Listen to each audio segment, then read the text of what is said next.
Unidad 9. Obligación de saneamiento. El saneamiento se refiere a asegurar la reparación o satisfacción del daño que puede sobrevenir y reparar o remediar algo. A partir de la transmisión de la cosa nace la obligación de sanear. Evicción y vicios ocultos son especies de la garantía general de saneamiento. La garantía de saneamiento es un género que abarca dos especies, la evicción y los vicios redimitorios. Garantías comprendidas en la obligación de saneamiento. El Código Civil y Comercial nos dice que el obligado al saneamiento garantiza por evicción y por vicios ocultos.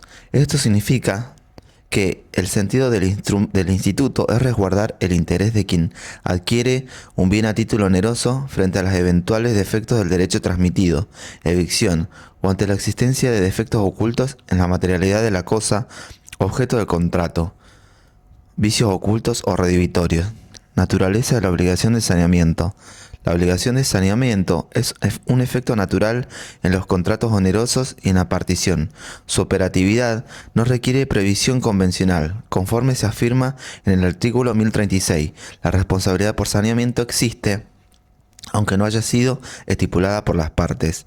Al ser un efecto natural, la obligación de saneamiento puede ser modificada por preceptos de autonomía privada. De ello da cuenta el último párrafo del artículo 1036, cuando admite la validez de los pactos contractuales destinados a introducir cambios a los alcances de la garantía, ya se trate cláusulas que busquen ampliarlos, reducirlos o suprimirlos.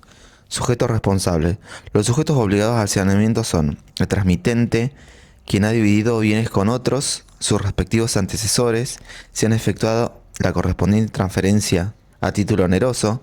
El saneamiento constituye una obligación exigible dentro del campo de los contratos cuyo objeto es la transmisión de bienes a título oneroso. En el ámbito de los negocios gratuitos, la responsabilidad por saneamiento solo funciona de manera excepcional y su operatividad resultará de una regla de autonomía privada, de buena fe contractual y de la cuota de onerosidad presente en el acto. La obligación de saneamiento también compromete a quienes antecedieron al enajenante en la titularidad del derecho transmitido. En efecto, los anteriores transmitentes a título oneroso también resultan responsables por saneamiento frente a los subadquirentes en la medida en que el vicio ya existiera en la época en que efectuaron la transferencia del bien.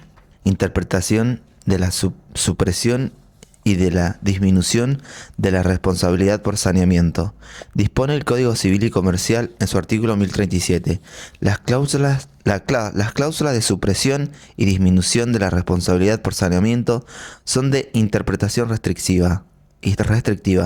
Casos en los que no se tiene por no convenidas. La supresión y la disminución de la responsabilidad por saneamiento se tienen por no convenidas en los siguientes casos: si el enajenante conoció o debió conocer el peligro de evicción o la existencia de vicios; si el enajenante actúa profesionalmente en la actividad a la que corresponde la enajenación, a menos que el adquirente también se desempeñe profesionalmente en esa actividad. Efectos: responsabilidad por saneamiento y responsabilidad por daños. Establece el artículo 1039 que el acreedor de la obligación de saneamiento está facultado a reclamar el saneamiento del título o la subsanación de los vicios, o reclamar un bien equivalente si es fungible, o finalmente a declarar la resolución del contrato, aunque se prevén algunas excepciones en este último caso. La primera opción obliga a distinguir entre evicción y vicios ocultos. Por ello se refiere a sanear el título propio de la evicción y a subsanar el vicio que debe ser oculto. En definitiva, se procura que el bien transmitido se ajuste exactamente a lo prometido, lo que permitirá tener por debidamente cumplidas las obligaciones contractuales pactadas.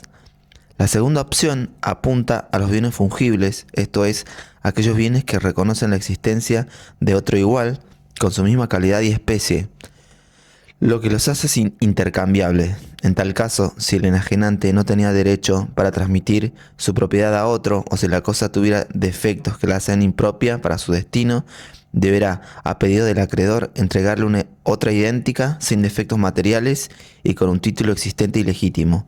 Cabe añadir que la norma establece que existe un derecho a reclamar un bien equivalente, si bien tal equivalencia es propia de la fungibilidad de la cosa, permite separar la hipótesis de inexistencia de la cosa concretamente prometida en el mercado. En tal caso, como ocurriría con un automotor que se ha dejado de fabricar, la equivalencia quedaría cubierta con la entrega de un bien de igual o superior calidad. La tercera opción es la más drástica. El acreedor puede llegar a resolver el contrato. Sin embargo, se prevén dos excepciones. La primera, para el supuesto de evicción, la cual impide invocar esta garantía si ha transcurrido el tiempo suficiente para que el derecho quede saneado por el transcurso del plazo de prescripción adquisitiva, artículo 1050. La excepción se justifica en el hecho de que, al tornarse inatacable el título, desaparece todo perjuicio. La segunda, si el defecto oculto es subsanable, artículo 1057, pues la resolución importaría un verdadero abuso del derecho y conspiraría contra el principio de conservación del contrato. El régimen vigente otorga al acreedor, además del derecho a reclamar el saneamiento en los términos del artículo 1039, la facultad de exigir que se les reparen los daños sufridos por el vicio.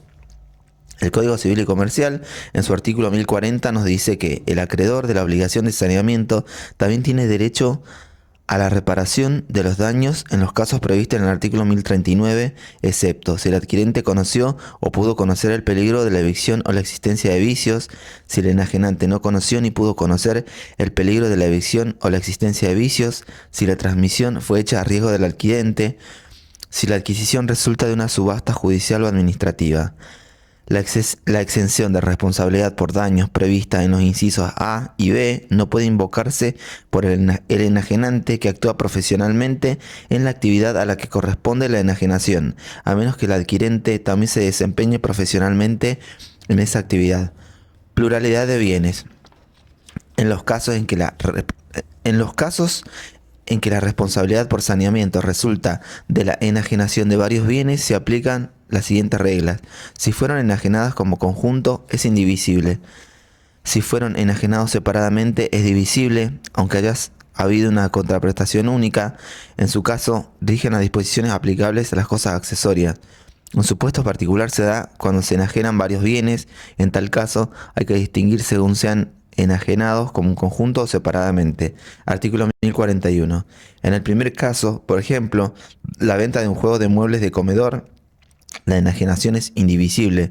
Por lo tanto, el vicio que afecta a una de las cosas que integra el conjunto en el título o en la materialidad misma afecta a todo el contrato. En el segundo caso, si la enajenación se hizo por separado, aun cuando se haya fijado una sola contraprestación, ella es divisible. En otras palabras, si se vende una mesa y un cuadro, existe un vicio que afecta a una de las dos cosas, el contrato celebrado con relación a la restante queda firme aun cuando se haya fijado un solo precio.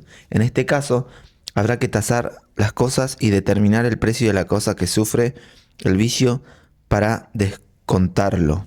Pluralidad de sujetos. Quienes tienen responsabilidad por saneamiento en virtud de enajenaciones sucesivas son obligados concurrentes. Si el bien ha sido enajenado simultáneamente por varios copropietarios, estos solo responden en proporción a su cuota parte indivisa, excepto que se haya pactado su solidaridad. Ignorancia o error. El obligado al saneamiento no puede invocar su ignorancia o error, excepto estipulación en contrario. Responsabilidad por evicción. Las obligaciones del enajenante no terminan con la entrega del bien. Quien transmite una cosa por título oneroso, vendedor, cedente, etc., está obligado a garantizar la legitimidad del derecho que transmite. Debe asegurar al adquirente que su título es bueno y que nadie podrá perturbarlo alegando un mejor derecho. Contenido de la responsabilidad por evicción. Artículo 1044. Contenido de la responsabilidad por evicción. La responsabilidad por evicción asegura la existencia y la legitimidad del derecho transmitido y se extiende a toda turbación de derecho, total o parcial, que recae sobre el bien por causa anterior o contemporánea a la adquisición, los reclamos de terceros fundados en derecho resultante de la propiedad intelectual o industrial, excepto si el enajenante se ajustó a especificaciones suministradas por el adquirente, las turbaciones de hecho causadas por el transmitente. Requisitos. Habrá evicción cuando un tercero, mediante un reclamo fundado, turba o priva total o parcialmente al adquirente de un derecho a título oneroso al cuestionar la existencia o legitimidad del derecho transmitido, invocando para ello una causa anterior o contemporánea a la a la adquisición. Exclusiones. Artículo 1045. Exclusiones.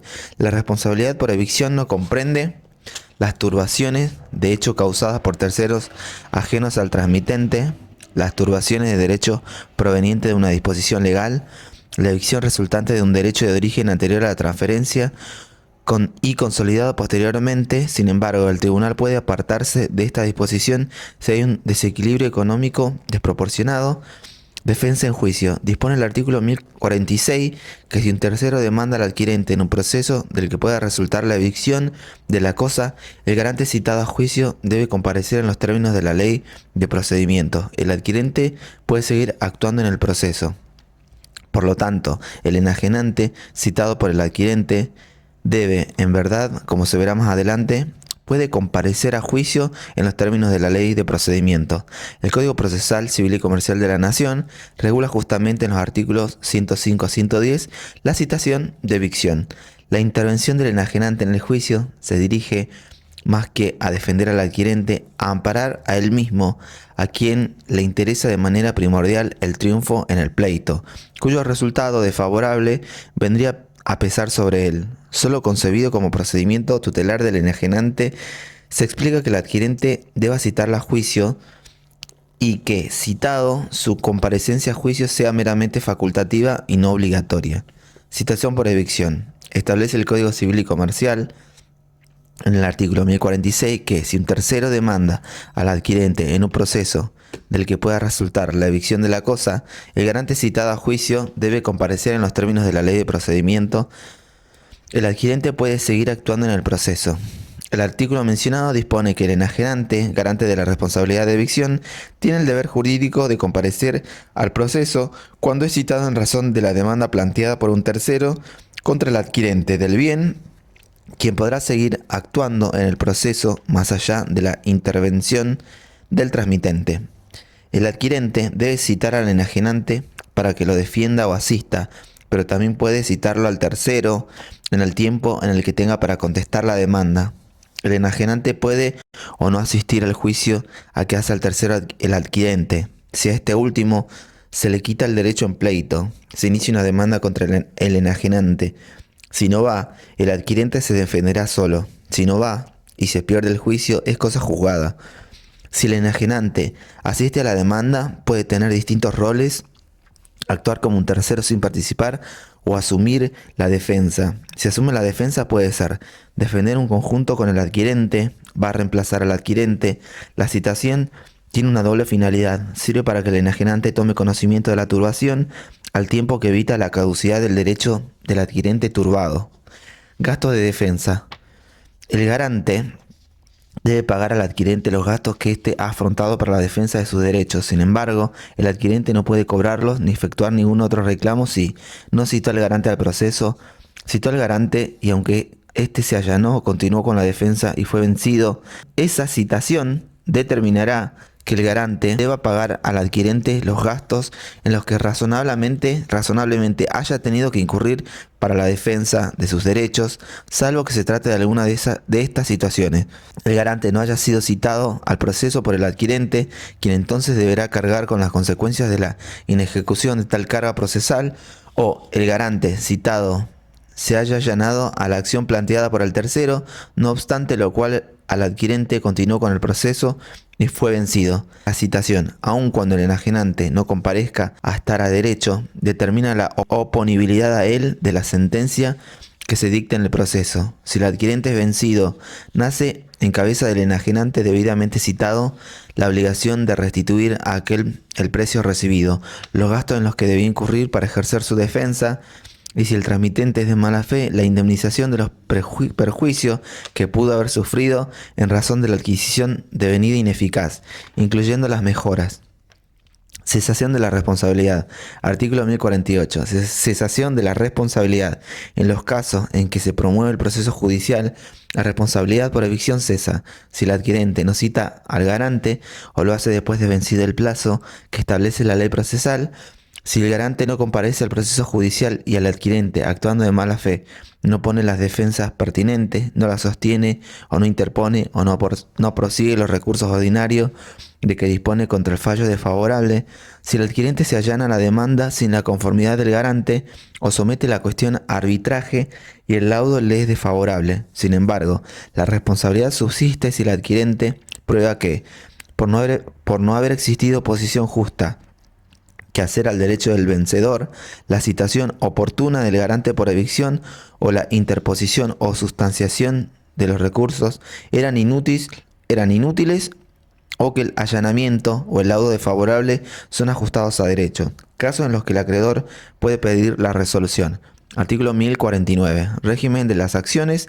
El acreedor de la responsabilidad dispone del derecho a declarar la resolución si los defectos en el título afectan el valor del bien a tal extremo que, de haberlos conocido, el adquirente no lo habría adquirido o su contraprestación habría sido significativamente menor. Si una sentencia o un laudo produce la evicción, prescripción de la acción. Artículo 1050. Prescripción adquisitiva. Cuando el derecho del adquirente se sanea por el transcurso del plazo de prescripción adquisitiva, se extingue la responsabilidad por evicción. Responsabilidad por vicios ocultos. Los vicios ocultos son el vicio en la materialidad o funcionalidad de la cosa. Son aquellos que se caracterizan por ser desconocidos y por su existencia al momento de la adquisición. Contenido de la responsabilidad por vicios ocultos. Artículo 1051. Contenido de la responsabilidad por vicios ocultos. La responsabilidad por vicios ocultos se extiende a los defectos no comprendidos de las exclusiones del artículo 1053.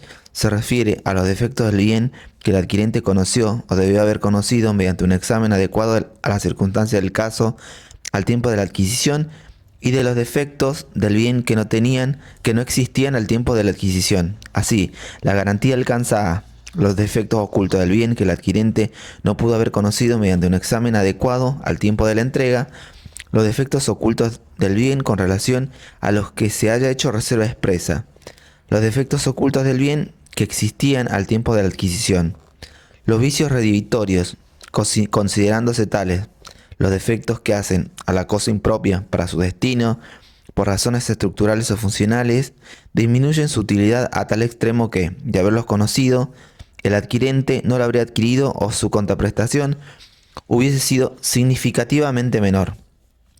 Tipos de vicios ocultos. Propiamente dichos, son aquellos denominados subsanables. No hay acción de extinción. Redivitorios. Se llaman vicios redivitorios a los defectos ocultos de la cosa que existen al tiempo de la adquisición y cuya importancia es tal que, de haberlos conocido, el adquirente no lo habría adquirido o habría dado menos por ella. Todo el que transfiere el dominio de una cosa a otra persona por título oneroso debe garantía por ellos. Se trata de una garantía que la ley conoce a todo adquirente. La ley reconoce a todo adquirente a título oneroso para ponerlo a cubierto de sorpresas desagradables y para brindar una mayor seguridad en los negocios jurídicos. Para ello, esa garantía es debida inclusive por el enajenante de buena fe que desconocía los vicios. Es un caso de responsabilidad objetiva. Mientras la evicción compromete el derecho mismo que se ha transmitido, aquí solo está en juego la integridad económica y práctica de la cosa. La palabra redivitoria proviene de redivire, que significa hacer retomar. Con ello se expresa la idea de que el adquirente tiene el derecho de hacer retomar la cosa al enajenante y de exigirle que ésta le devuelva el precio. Pero hay que advertir que no siempre el adquirente tiene esa acción para dejar sin efecto el contrato, pues cuando el vicio es subsanable, solo podrá reclamar la restitución de una parte del precio. Requisitos. Para que exista vicio redivitorio, capaz de dar origen a la responsabilidad del enajenante, es necesario que el vicio sea oculto, importante y anterior a la enajenación. Oculto. La responsabilidad por vicios defectos ocultos no comprende los defectos del bien que el adquirente conoció o debió haber conocido mediante un examen adecuado a las circunstancias del caso al momento de la adquisición. Artículo 1053, inciso A. Desde luego, esta norma es aplicable siempre y cuando el adquirente no haya hecho reserva expresa respecto a ellos, tal como lo prevé la propia norma citada. Cuando los defectos deben reputarse ocultos. Esta es una cuestión sujeta a la libre apreciación judicial. Como principio, puede afirmarse que no son ocultos aquellos defectos que podrían descubrirse mediante un examen atento y cuidadoso de la cosa, practicado en la forma usual para ese negocio y para esa mercadería, sin que sea necesario que el adquirente se haga asesorar por un experto. Tal asesoramiento consistiría en una exigencia excesiva que no se aviene con la práctica de los negocios ni con las necesidades del tráfico comercial. Basta, pues, con el cuidado que pone en sus negocios un propietario diligente. Importante. En segundo lugar, el vicio debe tener una importancia tal que hagan a la cosa impropia para su destino por razones estructurales o funcionales, o disminuyan su utilidad a tal extremo, que de haberlo conocido el adquirente no la habría adquirido la cosa o habría dado menos por ella.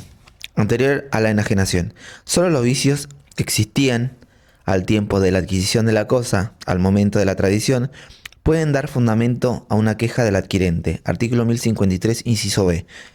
Los posteriores al momento de la tradición no son imputables al enajenante y deben atribuirse a la acción del tiempo o a culpa del adquirente. Ampliación convencional de la garantía. Artículo 1052. Ampliación convencional de la garantía. Se considera que un defecto es vicio redivitorio si lo estipulan las partes con referencia a ciertos defectos específicos, aunque el adquirente debería haberlos conocido, si el enajenante garantiza la inexistencia de defectos o cierta calidad de la cosa transmitida, aunque el adquirente debiera haber conocido el defecto o la falta de calidad, si el que interviene en la fabricación o en la comercialización de la cosa otorga garantías especiales. Sin embargo, excepto estipulación en contrario, el adquirente puede optar por ejercer los derechos resultantes de la garantía conforme a los términos en que fue otorgada. Exclusiones.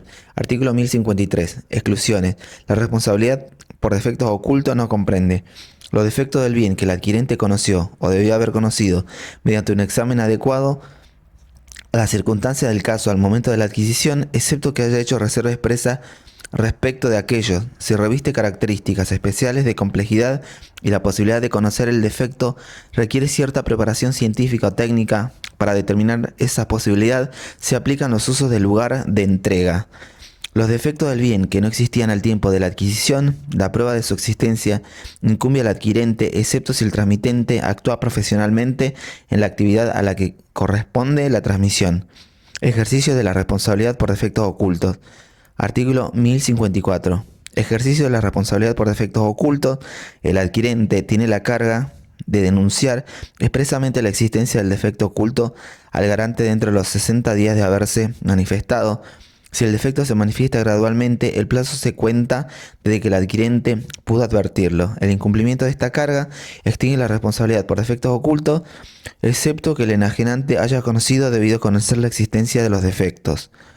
Caso en que el acreedor puede pedir resolución. El acreedor de la garantía dispone del derecho a declarar la resolución del contrato si se trata de un vicio redivitorio, si mediante una ampliación convencional de la garantía. Defectos subsanables. El adquirente no tiene derecho a resolver el contrato si el defecto es subsanable. El garante ofrece subsanarlo y él no lo acepta. Queda salvo la reparación de daños. Caducidad de la garantía por defectos ocultos. La responsabilidad por defectos ocultos caduca si la cosa es inmueble cuando transcurren 3 años desde que la recibió, si la cosa es mueble cuando transcurren 6 meses desde que la recibió o puso en funcionamiento. Estos plazos pueden ser aumentados convencionalmente. La prescripción de la acción está sujeta a lo dispuesto en el libro sexto. Los plazos de garantía son los plazos dentro de los cuales tiene que hacerse visible el defecto. Cuando aparece el vicio, corren 2 plazos: 60 días para denunciar, plazo de prescripción por vicio, 1 año. La acción de extinción no procede en los vicios subsanables, sino solo en los redivitorios o aquellos que las partes creen. Prescripción de la acción. El reclamo por vicio redivitorio prescribe al año. El plazo de prescripción comienza al día en que la prestación es exigible.